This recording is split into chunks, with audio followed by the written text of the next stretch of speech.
This is an ABC News special report.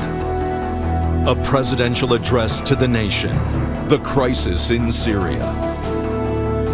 And a good evening to all of you. I'm Diane Sawyer. So glad you're with us tonight. It is a big night of high stakes on the world stage, and the situation is changing fast. President Obama is now just moments from speaking directly to the American people on Syria, on that threatened military strike by the U.S., and whether it's all changed tonight because a dictator may be backing down. Our ABC News Washington Post poll has shown that a majority of Americans tonight, 64%, oppose a U.S. strike on Syria. And so some questions. Is America safer now, and have the Russians really persuaded Syria to turn over their chemical weapons? So let's go straight to ABC's chief White House correspondent, Jonathan Karl, standing by at the White House. We're expecting the president any minute now. John. Diane, the president will make it clear in this speech that he is taking this Russian proposal to have the Syrians turn over their chemical weapons seriously, but I've got to tell you, they view it skeptically. The phrase here is trust but verify. In fact, just verify, because there's no real trust of the Syrians, or for that matter, the Russians. They're going to be talking about this a lot in the days ahead, talking with the Russians, talking, of course, with the European allies as well, John? That's right. As a matter of fact, Secretary of State Kerry will be talking to his Russian counterpart on Thursday. That's when we'll really see what this Russian plan is. And here now, heading into the East Room, the president speaking about Syria in the United States tonight. My fellow Americans, tonight I want to talk to you about Syria, why it matters, and where we go from here. Over the past 2 years, what began as a series of peaceful protests against the repressive regime of Bashar al-Assad has turned into a brutal civil war. Over 100,000 people have been killed. Millions have fled the country. In that time, America has worked with allies to provide humanitarian support, to help the moderate opposition, and to shape a political settlement. But I have resisted calls for military action, because we cannot resolve someone else's civil war through force, particularly after a decade of war in Iraq and Afghanistan. The situation profoundly changed, though, on August 21st, when Assad's government gassed to death over 1,000 people, including hundreds of children. The images from this massacre are sickening. Men, women, children lying in rows, killed by poison gas. Others foaming at the mouth, gasping for breath. A father clutching his dead children, imploring them to get up and walk. On that terrible night, the world saw in gruesome detail the terrible nature of chemical weapons, and why the overwhelming majority of humanity has declared them off limits, a crime against humanity, and a violation of the laws of war. This was not always the case. In World War I, American GIs were among the many thousands killed by deadly gas in the trenches of Europe. In World War II, the Nazis used gas to inflict the horror of the Holocaust. Because these weapons can kill on a mass scale, with no distinction between soldier and infant, the civilized world has spent a century working to ban them. And in 1997, the United States Senate overwhelmingly approved an international agreement prohibiting the use of chemical weapons, now joined by 189 governments that represent 98% of humanity. On August 21st, these basic rules were violated, along with our sense of common humanity. No one disputes that chemical weapons were used in Syria. The world saw thousands of videos, cell phone pictures, and social media accounts from the attack. And humanitarian organizations told stories of hospitals packed with people who had symptoms of poison gas. Moreover, we know the Assad regime was responsible. In the days leading up to August 21st, we know that Assad's chemical weapons personnel prepared for an attack near an area where they mix sarin gas. They distributed gas masks to their troops. Then they fired rockets from a regime-controlled area into 11 neighborhoods that the regime has been trying to wipe clear of opposition forces. Shortly after those rockets landed, the gas spread, and hospitals filled with the dying and the wounded. We know senior figures in Assad's military machine reviewed the results of the attack, and the regime increased their shelling of the same neighborhoods in the days that followed. We've also studied samples of blood and hair from people at the site that tested positive for sarin. When dictators commit atrocities, they depend upon the world to look the other way until those horrifying pictures fade from memory. But these things happened. The facts cannot be denied. The question now is what the United States of America and the international community is prepared to do about it. Because what happened to those people, to those children, is not only a violation of international law, it's also a danger to our security. Let me explain why. If we fail to act, the Assad regime will see no reason to stop using chemical weapons. As the ban against these weapons erodes, other tyrants will have no reason to think twice about acquiring poison gas and using them. Over time, our troops would again face the prospect of chemical warfare on the battlefield. And it could be easier for terrorist organizations to obtain these weapons and to use them to attack civilians. If fighting spills beyond Syria's borders, these weapons could threaten allies like Turkey, Jordan, and Israel. And a failure to stand against the use of chemical weapons would weaken prohibitions against other weapons of mass destruction and embolden Assad's ally, Iran, which must decide whether to ignore international law by building a nuclear weapon or to take a more peaceful path. This is not a world we should accept. This is what's at stake.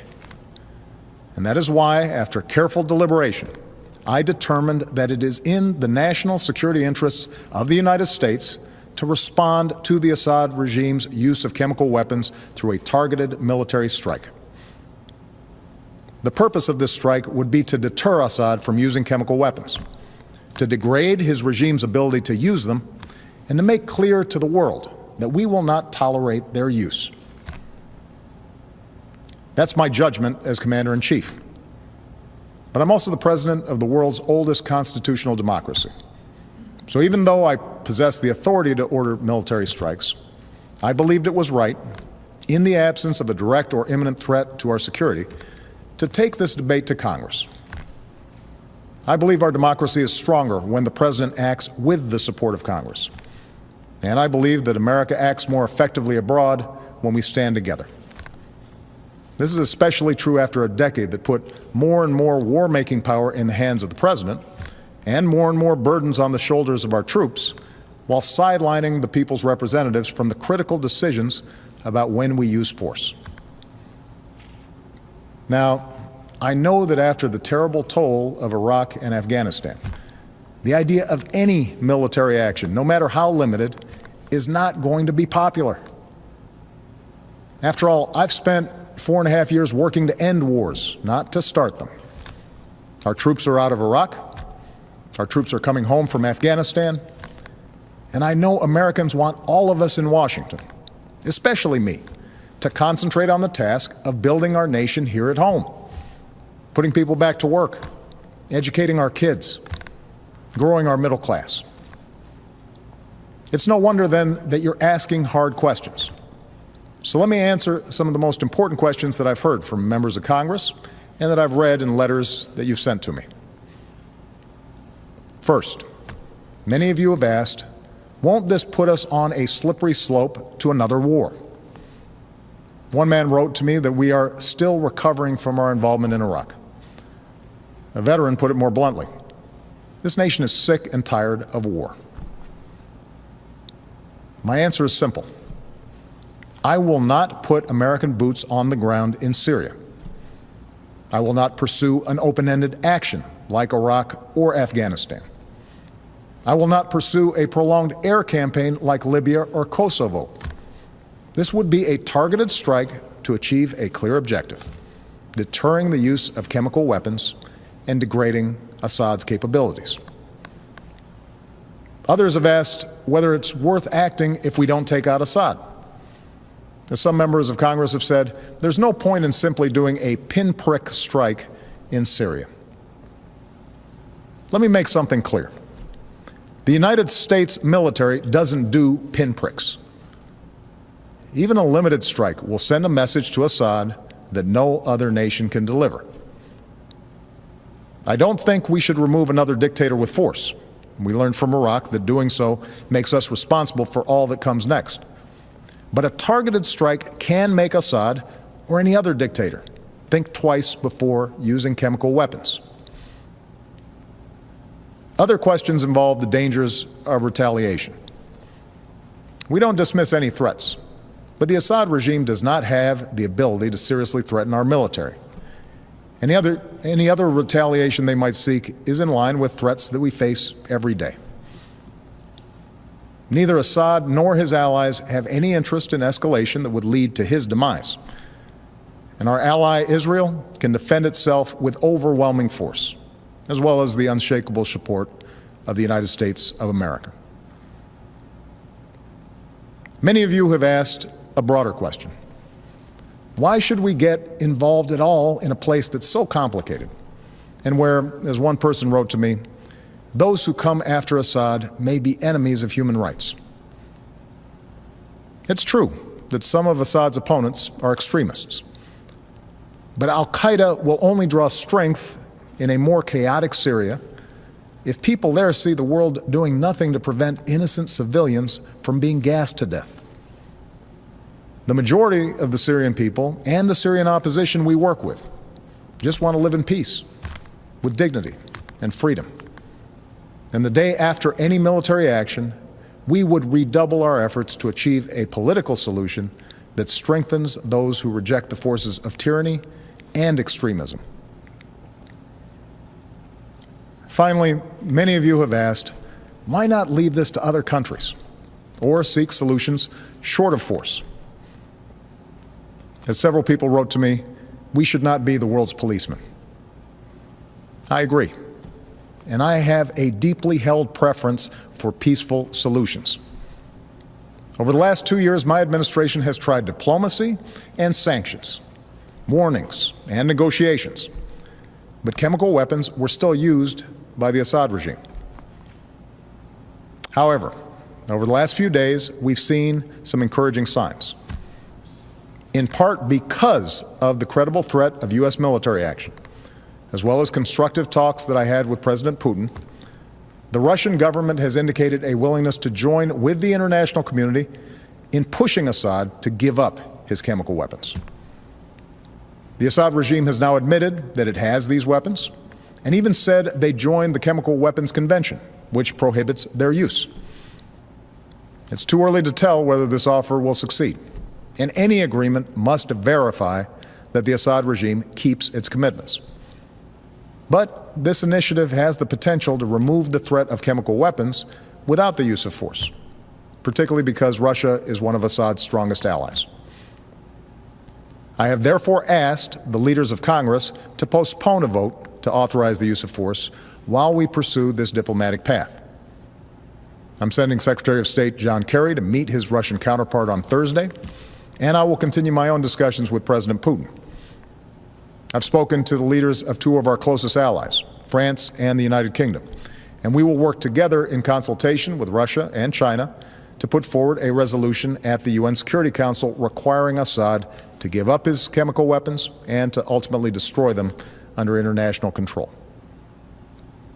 We'll also give UN inspectors the opportunity to report their findings about what happened on August 21st. And we will continue to rally support from allies from Europe to the Americas, from Asia to the Middle East, who agree on the need for action.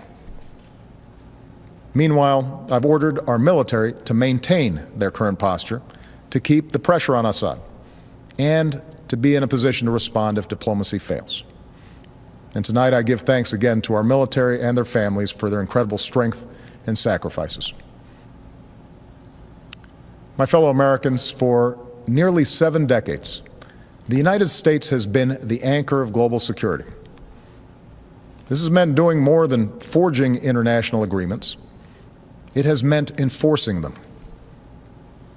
The burdens of leadership are often heavy, but the world's a better place because we have borne them.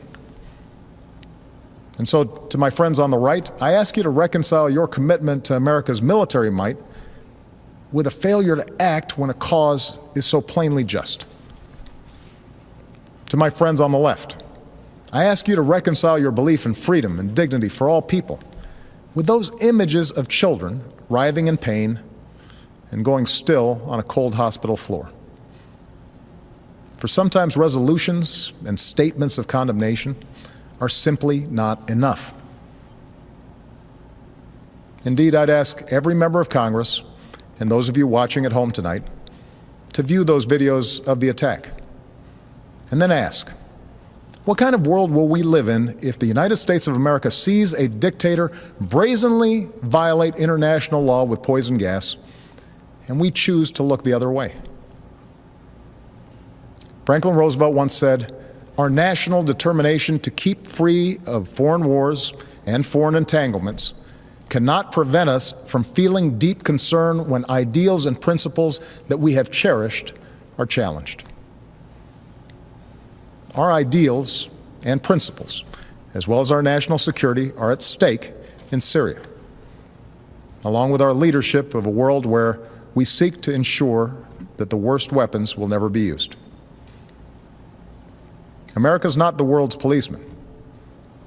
Terrible things happen across the globe, and it is beyond our means to right every wrong.